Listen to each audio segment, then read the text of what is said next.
오늘부터 저희가 이제 사무엘상 말씀을 같이 묵상합니다. 지난주에는 이제 루세에 대한 말씀을 좀 나눴었지요. 오늘은 또 룻과 함께 성경에서 또 다른 유명한 여자이고 어머니인 한나에 대한 말씀을 함께 보게 됩니다. 지난주에 살펴본 룻과 같이 한나의 인생도 참 어렵고 힘든 인생입니다. 우리 룻은 남편이 일찍 죽어서 의지할 데 없이 혼자 살아야 됐고요. 또 연로하신 시어머니, 홀로 된 시어머니 모시고 낯선 땅에서의 삶을 시작해야 되는 그런 어렵고 막막한 인생이었다면, 오늘 우리가 읽은 한나의 인생은 자식이 없는 인생이었습니다. 요즘에야 자식이 없는 것이 큰 흠도 아니고 문제도 아니지만, 또 오히려 일부러 자녀를 낳지 않는 가정들도 많이 있잖아요. 그런데 한나가 살던 시대에는 이 자녀가 없는 것이 굉장히 큰 문제와 고난이었습니다. 특별히 이 한나의 가정, 그러니까 엘가나의 가정을 소개하는 성경 본문을 보면요, 조상들의 이름을 쭉 이야기해요. 조상들의 이름을 쭉 이야기한다는 것은 이 가정이, 이 가문이 꽤나 이제 뼈대 있는, 힘 있는 그런 가문이라는 의미입니다. 조상들을 쭉 얘기하는 것은 야, 우리가 이 가문이 좋은 가문이다, 이런 의미거든요. 자, 그런데 그 집안의 며느리가 아들이 없는 겁니다. 좀 심각해지는 상황이죠. 문제가 커집니다. 그래서 또 다른 아내를 얻죠. 이 엘가나의 가정이 원래 레이지파거든요. 에브라임에 사는 사람이지만 족보를 보면 레이지파거든요. 레이지파가 하나님의 사람인데 어쨌든 아내를 여러 명 두는 것은 좋지 않거든요. 근데 둘을 둔 걸로 봐서는 아마도 이제 한나에게 아들이 없으니까 그래서 또 다른 아내를 얻었던 것 같아요. 왜 그러냐 하면, 한나에게 아들이 없음에도 불구하고 그 남편이 더 지극히 사랑하고 배려하는 걸 보잖아요. 그러니까 아마 여자가 좋아서 여자를 둘을 얻은 건 아니고 아들이 없어서 둘을 얻었던 그런 상황인 것 같아요. 남편이 아들 없는 한나에게 오히려 더 배려하고 신경 써주고 하지만, 그래도 한나는 이 상황이 너무너무 괴롭고 힘든 상황입니다. 게다가 이 함께 살고 있는 분인나 있죠. 남편의 또 다른 아내. 이 아내가 굉장히 힘들게 합니다. 성경에 보면 적수라고 표현하거든요.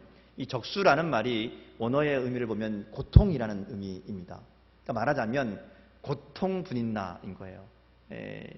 존재 자체가 고통인 사람인 겁니다. 아무것도 안 해도 나에게 괴로운 사람, 그런 존재인 거예요. 근데 아무것도 안 하지 않잖아요. 아들 있다고 뻐기고 유세하고 아들 없는 것에 대해서 한나를 괴롭게 합니다. 그러다 보니까 한나의 인생 자체가 힘들고 괴롭고 슬프고 아프고 날마다 그런 시간의 연속입니다. 자, 그런데 문제는요, 성경이 이러한 한나의 고통을 하나님이 막으신 것이다, 하나님의 뜻이다, 이렇게 이야기하는 겁니다. 오늘 5절, 6절 보면 두 번이나 반복해서 하나님이 그에게 임신하지 못하게 하셨다, 이렇게 이야기합니다. 그러니까 한나에게 아들이 없는 것은 하나님이 하시는 일이라는 거예요. 한나의 불임은 그저 우연이 아닙니다. 사람들이 생각하는 것처럼 그저 재수가 없어서 혹은 저주받아서 아이가 없는 게 아니라는 거예요. 하나님이 막으신 겁니다. 아이가 생기지 않도록 하나님이 하신 일이라는 것이죠. 우리는 이 비슷한 상황을 성경에서 여러 번 발견할 수 있습니다. 아브라함과 사라가 그랬죠. 야곱과 라헬도 비슷했습니다. 하나님이 막으시는 임신이었죠. 근데 거기에는요, 특별한 하나님의 일하심이 있습니다. 이것은 우리가 살아가면서 만나게 되는 고난이나 어려움들을 대할 때 중요한 통찰을 우리 가운데 제공합니다. 문제나 고난이 대부분은 우리의 실수나 혹은 우리의 연약함이나 우리의 잘못된 선택이나 우리의 죄의 결과일 경우가 많습니다. 그런데 때때로 그러한 고난과 문제가 우리가 아니라 하나님이 막으시는 때가 있다는 겁니다. 하나님이 막으시는 고난이 분명히 있다는 것이죠. 문제는 우리가 우리의 능력이 부족하거나 우리가 실수하거나 우리가 잘못 선택해서 생기는 고난이라면 우리가 잘하면 돼요.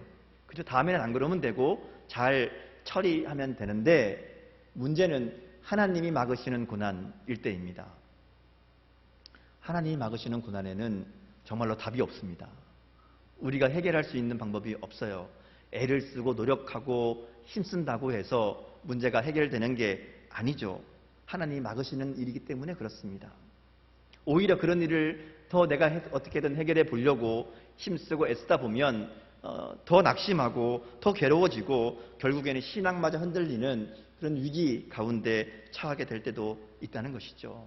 그래서 우리가 문제를 만나게 될 때에, 우리가 어려움을 당하게 될 때에 특별히 그 일이 내 힘으로 감당할 수 없는 정말로 이 감내하기 어려운 그런 고난, 그런 힘든 일이라면 이것이 무엇이 원인인지를 잘 분별해야 됩니다. 이것이 나 때문에 온 고난인지 나에게 문제가 있는 건지 아니면 하나님이 막으시는 일인지 분별해야 된다는 것이죠. 그리고 만약에 하나님이 막으시는 일이라면 다른 방법이 없어요. 하나님 앞에 나가야 됩니다. 하나님이 왜 막으시는가 하면요, 하나님 앞에 나오게 하려는 거예요. 하나님이 우리의 인생 가운데 우리의 인생을 가로막는 일들을 행하실 때에 이유는 딱 한 가지입니다. 하나님을 찾으라는 겁니다. 하나님께 나오기를 원하시는 거예요. 이거를 빨리 깨닫는 게 중요합니다. 이걸 깨닫지 못하고 어려움 가운데, 고난 가운데, 안 되는 일들 가운데 내가 억지로 하려고 해보다 보면 결국은 더 낙심할 수밖에 없다는 것이죠. 그래서 우리 인생 가운데 도무지 해결할 수 없는, 도무지 감당할 수 없는 문제를 만나면 그러면 이거는 우리를 찾아오시는, 오늘 나에게 말씀하시는 하나님의 적극적인 개입이구나, 이렇게 우리가 기억하고 깨달을 수 있어야 된다는 것이죠. 그리고 문제를 해결할 수 있는 하나님께 나아가야 됩니다. 오늘 한나가 보여주는 모습이 바로 그 모습이에요. 한나의 모습에 바로 이 모범 답안이 있다 하는 겁니다. 자, 그러면 왜 하나님께서 한나에게 이 고통을 주시고 아이가 생기는 것을 막으셨을까? 왜 하나님은 우리 가운데 우리가 감당하기 힘든 어려운 고난들을 허락하실까 하는 것이죠.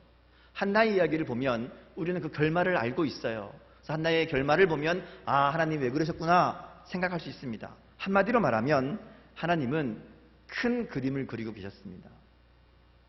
그러니까 한나의 소원보다 훨씬 더 큰 소원을 하나님은 가지고 계셨다 하는 말이죠.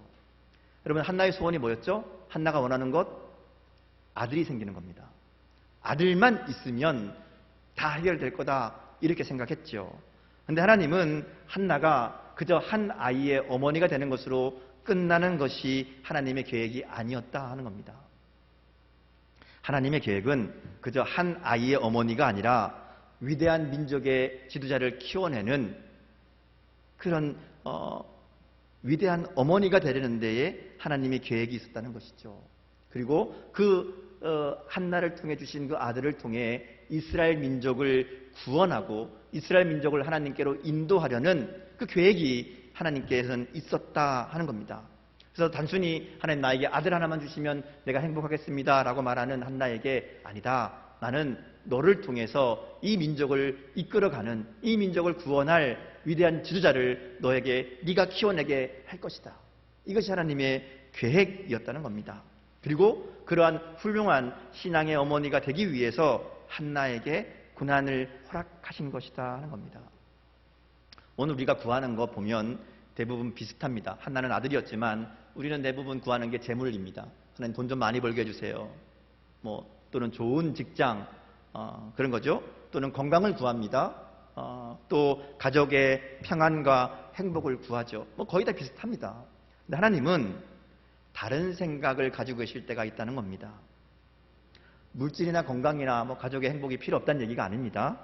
우리의 소망은 단지 거기에 있지만, 우리가 원하는 것은 거기에 머물러 있지만 하나님의 계획은 그것을 넘어서는 더 큰 일을 준비하고 계신다는 것이죠. 그래서 때때로 물질을 막을 때가 있습니다. 때때로 건강을 흔들리게 할 때도 있습니다. 때때로 가족의 행복이, 평안이 위태로워질 때도 있다는 것이죠. 근데 거기에는 하나님의 또 다른 계획이 있다는 것을 우리가 기억해야 됩니다. 한나의 이야기가 오늘 이것을 우리에게 분명하게 들려주고 있습니다. 자, 마침내 이제 중간을 넘어가 보면 한나가 하나님의 뜻대로, 하나님이 원하시는 대로 하나님 앞에 나와서 하나님을 간절하게 찾습니다. 그때에 하나님이 그를 생각하셨다, 이렇게 얘기합니다. 19절 말씀 보세요. 하나님이 생각하시죠. 하나님이 생각하시니까 어떻게 돼요? 임신이 됩니다. 하나님이 생각하시다라는 이 히브리어 원어가 자카르라는 단어인데요. 이 자카르가 성경에 여러 번 사용됩니다. 근데 원래 의미를 보면 이게 마음에 담다 뭐 이런 의미예요. 마음에 담아두다 이런 의미거든요. 어디서 사용되는가 하면 창세기 30장에 잉태하지 못하는 라헬에 대한 말씀에서 이 자카르가 사용됩니다. 또 출애굽기 2장에 보면 이스라엘 백성들이 애굽 땅에서 고난 가운데 하나님께 부르짖잖아요. 막 부르짖을 때에 하나님이 이스라엘 백성의 고통의 소리를 들으시고 그들을 생각하셨다 할 때 이 자카르가 있습니다. 결국 자카르라는 거는요, 하나님이 그저 그 사람을 생각했다 이런 정도의 의미가 아니라 그 생각하심을 통해 하나님의 역사가 시작된다라는 의미입니다. 라헬을 생각하실 때에 아들을 주시고 그 아들을 통해서 요셉, 베냐민 이 아들을 통해서 이스라엘 가운데 놀라운 일들을 이루어 가시죠. 이스라엘 백성들을 구원하고 애굽 땅에서 이 번성하게 만들어내는 귀한 일들을 이뤄내는 아들 요셉이 거기서 오잖아요. 이스라엘 백성들도 마찬가지입니다. 하나님이 생각하시니까 출애굽의 역사가 일어나고요, 가나안 땅으로 나아가는 그 일들이 시작되는 겁니다. 그래서 하나님께서 한나를 생각하셨다 하는 이것은 그저 단순히 아들을 주셨다, 아들이 생겼다 이걸로 끝나는 것이 아니라 그 아들을 통해 이루실 하나님의 놀라운 계획이 시작되었다 하는 의미입니다. 사무엘을 통해 한나의 아픔만이 아니라 그저 아들 없는 이 서러움만 해결하는 것이 아니라 한나의 결핍을 넘어서서 시대와 민족의 문제를 해결하는, 그 시대를 이끌어가는 하나님의 사람을 세우는 그 계획이 여기에 있었다 하는 겁니다. 이것이 하나님의 생각하심의 의미입니다. 그래서 본문 말씀 20절에 보면 그렇게 얘기하죠. 한나가 임신하고 때가 이름에 이렇게 얘기합니다. 어떤 때입니까? 아들을 임신한 때가 아닙니다. 아들을 임신한 것부터 때가 시작된 겁니다. 하나님의 때, 하나님이 일하시는 때, 하나님의 시간이 시작되었다 하는 겁니다. 하나님이 잉태하지 못하게 했던 이유가 끝나고 하나님의 계획이 실행되는 때가 되었다 하는 것을 말씀합니다. 하나님이 막으시고 하나님이 여시는 겁니다. 언제 막으셨어요? 훈련이 필요할 때입니다. 준비가 필요할 때 하나님이 막으셨어요. 준비가 되었을 때에 하나님이 여시는 겁니다. 그 많은 시간 눈물을 흘리고 아파하고 하나님 앞에 고난을 통해서 하나님 보시기에 합당한 사람으로 이제 준비되었다, 그때가 되었을 때에 하나님이 태를 열어주셔서 임신하게 하신다는 겁니다. 하나님은 한나가 원하는 대로 아들을 주시는 것으로 끝이 아니라 한나를 훈련시켜서 그 아들을 위대한 민족의 지도자로 키워내는 더 큰 계획을 품고 계셨다 하는 것이죠. 우리도 그렇잖아요. 우리가 인정하기 싫지만 우리가 하나님 앞에 정말 가장 간절하게 가장 애타는 마음으로 나갈 때가 언제입니까? 고난 가운데 있을 때입니다. 불이나와 같은 고통이 계속되다 보면 우리 힘으로 어쩔 수 없는 상황을 만나게 되면 그때야 저절로 하나님 앞에 나아가서 엎드리잖아요. 하나님 찾잖아요. 하나님 앞에 살려달라 그러잖아요. 평안할 때는 그렇게 간절함이 없습니다. 평안할 때는 하나님을 찾긴 찾는데 그냥 여유 있게 아님 말고 뭐 이런 마음으로 나가잖아요. 근데 고난이 와야, 어려움이 와야 하나님 앞에 깊이 달려갑니다. 한나는 자식 없는 이 일 때문에 하나님 앞에 나갈 수 있었고요, 그 문제로 말미암아 하나님과 영적인 깊은 관계를 맺어가는 그 훈련을 할 수 있게 되었다 하는 겁니다. 한나를 향한 하나님의 계획은 그저 한 아이의 어머니가 아니었다는 겁니다. 한나를 훈련시키셔서 하나님의 위대한 사람 사무엘을 키울 수 있는 그런 어머니로 준비시켜 가신 겁니다. 한나가 준비되어야 그 아들이 그렇게 자랄 수 있는 거거든요. 우리가 한나에 대해서 약간 환상이 있어요. 성경에서 한나를 이게 말하자면 뭐 착한 사람, 뭐 또 믿음이 좋은 사람, 아들을 하나님께 바친 사람, 기도해서 응답받은 사람 이렇게 얘기하니까 한나가 참 믿음 좋은 사람인가 보다 이렇게 생각하는데요. 성경의 이야기는 한나는 그렇지 않습니다. 1장 말씀 가만히 읽어보세요. 읽어보면 1장이 들려주는 한나의 모습은 우리의 이런 기대와는 좀 다릅니다. 한나가 자식이 없어서 괴롭죠. 또 분인 나가 더욱 괴롭게 합니다. 근데 이런 상황에서 한나가 보이는 행동을 보면 뭐 특별하게 신앙이 있는 사람이라고 말할 수 없어요. 우리는 비슷해요. 어떻게 하죠? 화나고 열받고 성질나고 막 싸웁니다. 울고 불고 난리를 치지요. 원망하고 불평하고 나의 아픔과 상처를 몰라준다고 섭섭해합니다. 만약에 한나가 정말 우리가 생각하는 것처럼 그런 성숙한 믿음의 사람이었다면 그럼 다르게 좀 반응하지 않았을까요? 남편이 자기에게 더 많은 것을 주면 남편에게 가서 이러면 우리 가운데 싸움이 일어납니다. 차라리 똑같이 주십시오. 이렇게 말하는 게 지혜로운 아내죠. 남편이 더 많이 주면 부인한테 가서 좀 지어주면서 야, 나는 혼자고 너는 자식도 있는데 돈 쓸 때도 많을 텐데 이거 보태서 애들 맛있는 거 사줘라. 이러고 줬으면 어땠을까요? 상황이 달라졌겠죠.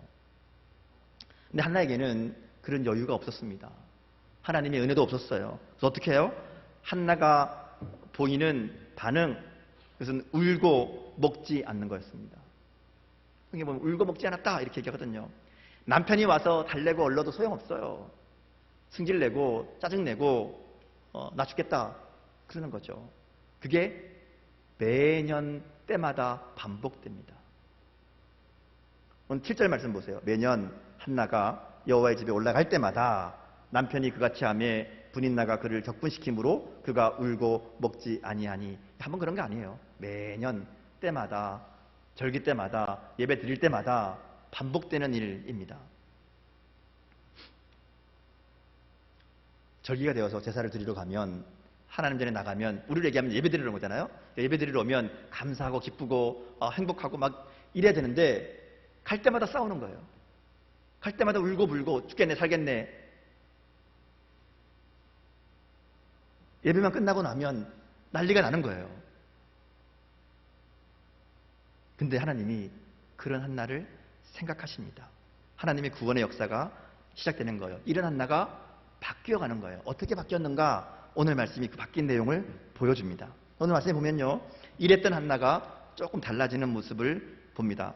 오늘도 마찬가지예요. 명절 때마다 또 올라갔어요. 그런데 이번에는 좀 달라요.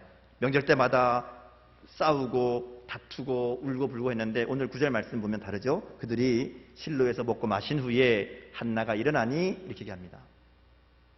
뭐 똑같았겠죠. 다른 일은 아니었을 겁니다. 근데 이날은 좀 다르게 반응하는 거예요. 한나가 싸우는 걸 그치고 어디로 가요? 하나님께로 갑니다. 그리고 가서 기도합니다. 평소에는 울고 불고 불평하고 원망하던 모습이었는데 오늘 본문은 하나님 앞에 기도하는 모습을 보여줍니다. 그리고 이렇게 간절하게 기도하는 한나에게 하나님의 위로와 하나님의 확신이 엘리를 통해서 전해지게 되지요. 그리고 집으로 돌아가게 됩니다. 이전과는 달라진 명절입니다. 왜 이렇게 됐는지, 중간에 무슨 일이 있었는지, 혹은 한나에게 어떤 마음의 변화가 있었는지 모르지만 한나가 이전과는 다른 모습이라는 것을 보여주죠. 한나가 하나님께 간절하게 기도합니다. 그리고 기도하니까 하나님의 역사가 시작되는 겁니다. 아마도 하나님이 기다리시던 그 모습으로 한나가 준비된 것 같아요. 그러니까 하나님께서 이제 그 가운데 역사하기 시작하는 겁니다. 하나님의 생각하심이 시작되는 것이죠. 한나가 드디어 하나님을 바라보는 사람으로, 그리고 하나님께 모든 것을 드릴 수 있는 마음으로 준비가 된 겁니다. 전에는 아들이 없어서 죽겠다 했는데 이제는 아들이 생겨도 하나님께 전적으로 드리겠습니다. 이 결단이, 이 마음이 한나에게 생겨난 겁니다. 그리고 하나님이 이것을 기다리고 계셨던 것이죠. 이 기도의 모습 이후로 한나와 그 가정이 완전히 달라집니다. 그렇죠. 기도의 내용이 서툴고 울고불고 한 걸로 끝나고 어설퍼도 하나님께 기도했다는 그 자체가, 하나님께 마음을 내어놓고 하나님을 찾았다는 그것이 하나님을 향한 신뢰의 표현이었고요.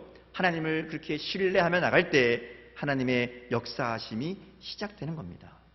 하나님을 찾을 때, 하나님 앞에 엎드릴 때 거기에서 하나님의 생각하심의 역사가 일어난다 하는 겁니다. 그러기에 우리가 주목할 것은 고난이나 또는 문제를 일으키는 사람이 문제가 아닙니다. 하나님을 찾는 겁니다. 하나님 앞에 나아가야 됩니다. 우리의 모든 상황 속에서 하나님을 찾고 하나님께 나아갈 때 그때 기다리시던 하나님께서 움직이기 시작하신다 하는 겁니다. 자, 이제 이 일 이후로 한나에게는 아이가 생기죠. 사무엘이 태어납니다. 그리고 아이가 성장하는 과정을 통해 하나님의 일하심, 하나님의 사랑, 하나님의 은혜, 하나님의 축복을 더 깊이 경험한 것 같아요. 그래서 이전에 몰랐던 하나님을 더 분명하게 또 깊이 만나고 알게 되었던 것 같습니다. 사무엘 2장에 보면 한나의 기도가 또 나오는데요, 완전히 달라져 있습니다. 사무엘상 2장에 나오는 한나의 기도는 완전히 다른 기도입니다. 우리는 한나의 기도 그러면 1장의 기도만 생각해요. 여러분, 한나 그러면 기도했다 그러면 여러분 생각하는 그거죠. 울고불고 하나님 앞에 기도하고 소원해서 아들을 얻었다. 요거를 많이 생각하는데요. 사실 더 중요한 거는 2장에 나오는 기도입니다. 2장에 나오는 기도는 1장의 한나의 기도와 180도 완전히 달라져 있습니다. 하나님을 향한 뜨거운 찬양과 하나님의 일하심에 대한 확신으로, 기쁨으로 가득 차 있죠. 하나님의 능력, 하나님의 주권을 목소리 높여서 찬양하는 그런 한나의 기도를 우리가 보게 됩니다. 눈물로 탄식하고 엎드려 울기만 했던 한나의 기도가 완전히 바뀌어서 감사와 찬양의 기도로 바뀌어 있다는 것을 봅니다. 이것은 이 과정들을 통해 한나가 이제 완전히 하나님이 기뻐하시는 하나님의 사람이 되었다는 의미입니다. 그리고 이러한 한나를 통해서 사무엘이라는 위대한 민족의 지도자가 키워지게 되는 겁니다. 한나가 달라졌습니다. 이제는 아들 때문에 울지도 않고요, 분인내가 괴롭게 한다고 노여워하지도 않습니다. 하나님을 찬양하며 노래하고 있다는 것이죠. 한나는 하나님 앞에 고통과 고난 가운데 하나님을 찾는 법을 배웠고요, 하나님께 기도하는 법을 배웠습니다. 그리고 그렇게 하나님 앞에 나아갈 때에 한나의 부족함을 은총과 긍휼과 자비하심으로 채워주시죠. 하나님의 은혜로 행복해졌고 한나의 가정에는 평안이 찾아왔습니다. 그걸로 끝인가요? 그렇지 않죠. 하나님은 그렇게 한나에게 주신 아들을 통해서 하나님이 준비하신 이스라엘을 향한 놀라운 역사를 이루어 가십니다. 그저 한나가 한 아이의 어머니였다면 오늘 우리는 한나를 기억하지 못할 겁니다. 그러나 하나님께서 한나에게 행하신 이 일 때문에, 하나님의 생각하심 때문에 우리는 오늘도 한나를 기도의 어머니로, 그죠? 위대한 신앙의 인물로 기억하게 되는 겁니다. 오늘 우리의 삶에도, 우리의 가정에도 많은 문제와 어려움이 있습니다. 도무지 내 힘으로 해결할 수 없을 것 같은 자녀의 문제들도 있고요, 경제적인 문제들도 있습니다. 어떻게 해야 될까요? 한나와 같이 하나님 앞에 나가야 됩니다. 하나님은 바로 그런 우리의 부족함과 문제를 통해 하나님을 찾기를, 하나님께 나아오기를 기다리고 계시는 겁니다. 여러분, 인생의 문제 앞에 얼마나 하나님을 찾고 있습니까? 얼마나 간절하게 하나님께 부르짖어 기도하고 있습니까? 간절하게 엎드려야 됩니다. 하나님께 모든 것을 맡기는 전적인 의탁이 있어야 됩니다. 그렇게 하나님 앞에 나아갈 때, 하나님을 찾을 때 하나님이 우리의 부족한 것을 채워주시고 우리의 연약함을 강하게 하시고, 그걸로 끝나는 것이 아니라 우리의 인생을 통해 하나님의 놀라운 일을 이루는 데에 귀하게 사용하실 줄 믿습니다. 부족함만 채우는 것이 아니라 우리가 생각하지 못했던 하나님의 역사를 이루어 가실 줄 믿습니다. 오늘 저와 여러분의 삶 가운데, 우리의 가정 가운데 이와 같은 하나님의 은혜를 누리며 살아가는 저 여러분 될 수 있기를 주님의 이름으로 축복합니다. 함께 기도하겠습니다.